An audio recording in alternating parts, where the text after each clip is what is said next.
Vâng, em xin chào các bác. Hôm nay là một ngày thứ bảy cuối tuần.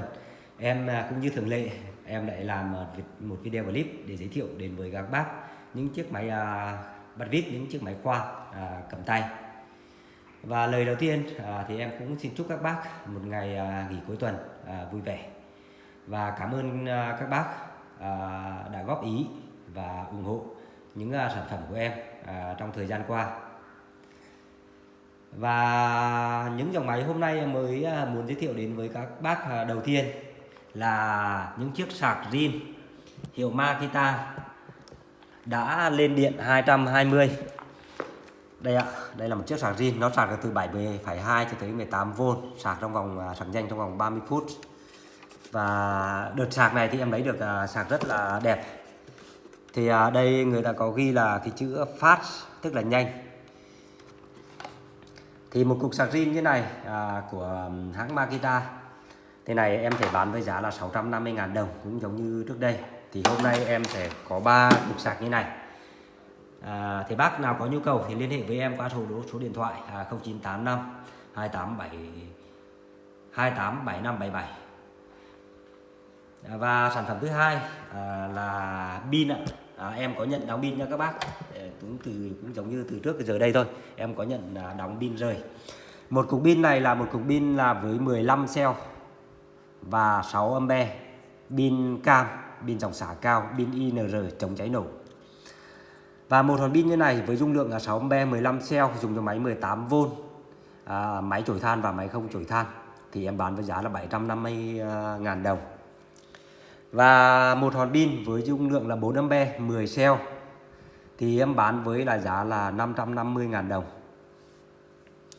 Và một hòn pin nhận sạc zin có đèn báo pin, tức là một loại pin này thì nó nhận cái sạc zin này, nó dùng cho sạc zin này.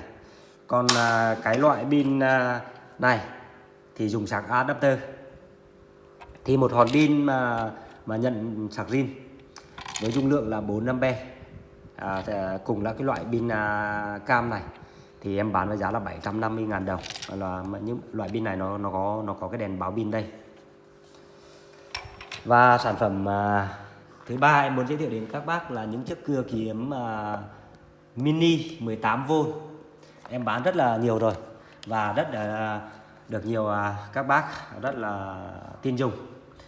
Một chiếc máy nó rất là gọn nhẹ mà nó rất là mạnh. Có đèn led, điều tốc đầy đủ.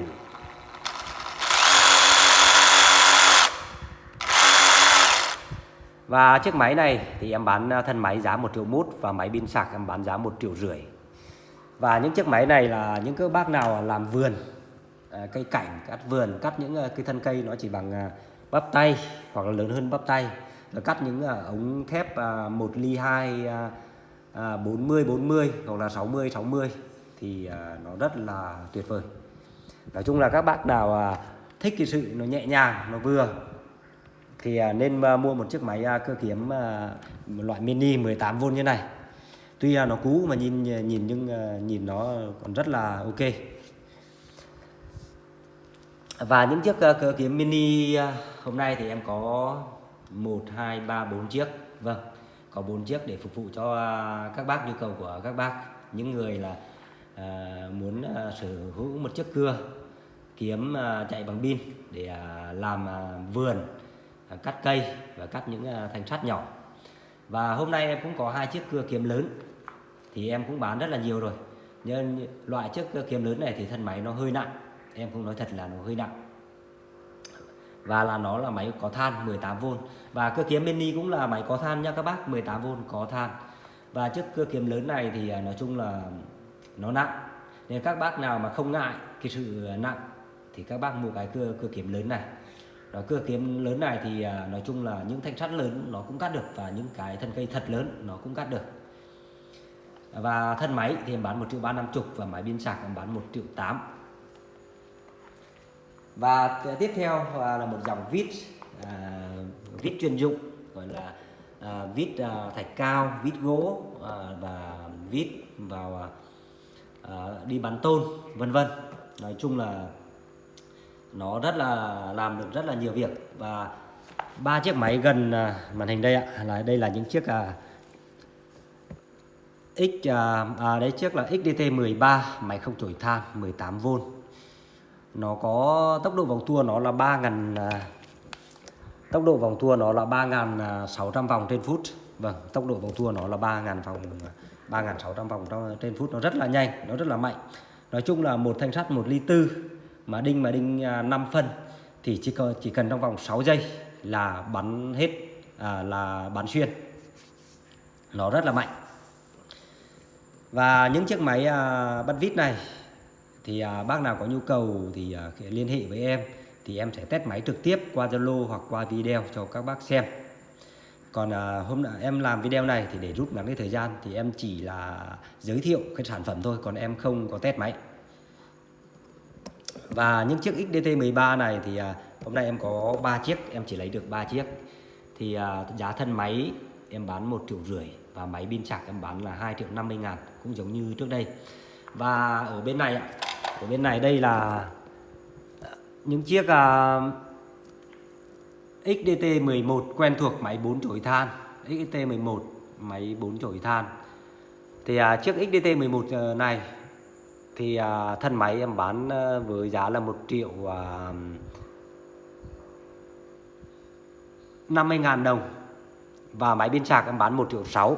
Bác nào có nhu cầu liên hệ với em thì rồi em sẽ test máy trực tiếp cho các bác xem. Em sẽ test máy trực tiếp qua Zalo hoặc là Facebook cho các bác xem trực tiếp cho nó cụ thể hơn. Bởi vì em muốn là nó thực tế thôi, các bác cứ xem thực tế, các bác đồng ý những cái máy em bán thì khi đấy em mới giao hàng. Cái gì thực tế nó cũng hơn. Và những chiếc XDT11 thì hôm nay em cũng có là 1, 2, 3, 4 chiếc. Nói chung là cái số lượng hàng nó càng ở bãi, nó càng ngày nó càng ít các bác ạ. Nên là em cũng không lấy được nhiều máy và cũng không có lấy được đa dạng cái mặt hàng, ví dụ XPH03, XPH07 và máy thổi bụi đợt này, hút bụi và thổi bụi em cũng không lấy được. Rồi máy cưa gỗ, rồi máy XDT15 em cũng không lấy được bởi vì là không có hàng để lấy. Và tiếp theo một sản phẩm hôm nay nữa là cũng rất là quen thuộc. Em giới thiệu 3 chiếc máy em gần màn hình đấy đây trước ạ. Đây là chiếc XPH12 máy 3 chức năng, đầu số bằng thép, đầu auto lock. Và những chiếc máy em bán là đầu không hề rơ lắc nhé, đầu không hề rơ lắc nha các bác. Các bác đừng nghĩ là đầu nó rơ lắc. Nó 13 cấp trượt, nó rất là nhẹ, số nó rất là nhẹ các bác, nó rất là nhẹ. Nó 2 nấc nhanh chậm.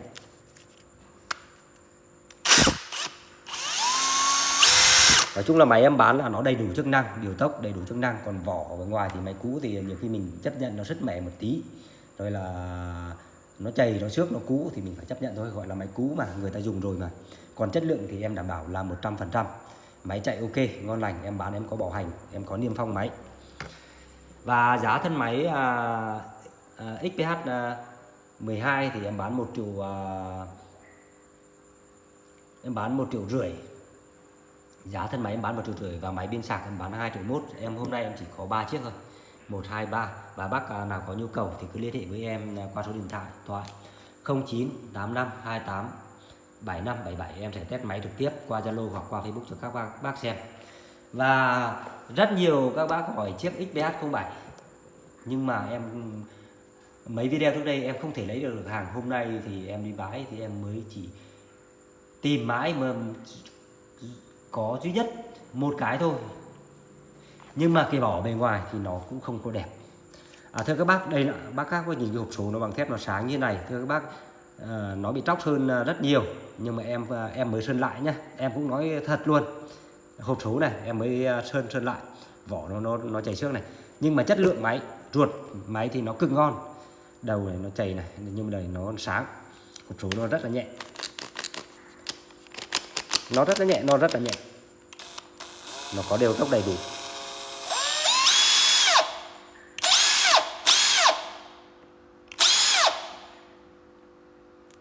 Cái này em tháo ra, em quên lắp cái đèn led này nhá. Em quên em tháo ra, em sơn cái hộp số nó, em quên là em cắm cái dây đèn led này vào. Để khi nào mà bác nào có nhu cầu ấy thì em phải test máy, và khi em giao máy test máy thì nó có cái đèn led này, chứ không phải là đèn led này nó cháy rồi. Để các bác nhìn vỏ này, bởi vì hàng này là thuộc bây giờ là XPH07 nó rất hiếm, nên là khó mà lấy kiếm được một cái máy gọi là cái vỏ cho nó thật đẹp, khó, cực kỳ khó luôn. Chất lượng máy thì vẫn là như nhau, em bán em vẫn bảo hành 1 đổi 1 và em có niêm phong. Chất lượng thì em đảm bảo là 100% này. Cái hộp số cái chỗ này nó bị mẻ một tí này các bác này, nó bị mẻ nhưng mà nó không ảnh hưởng gì hết. Nó mẻ thì nó mất cái tính thẩm mỹ nó thôi, chứ còn nó không ảnh hưởng gì đến chất lượng cái máy, thì nó không ảnh hưởng gì ở trong cả. Và cái XPH07 này thì nó có cái đèn báo pin, thì em có duy nhất một cái thôi. Thì đấy, ngoại hình là nó như vậy đấy các bác khi xem đi xem lại đó, ngoại hình là nó như vậy đó. Chiếc máy XPH07 thì là một loại máy mà nó đỉnh nhất của hãng Makita, loại máy không chổi than đỉnh nhất, thì nó rất là nhiều người đặt.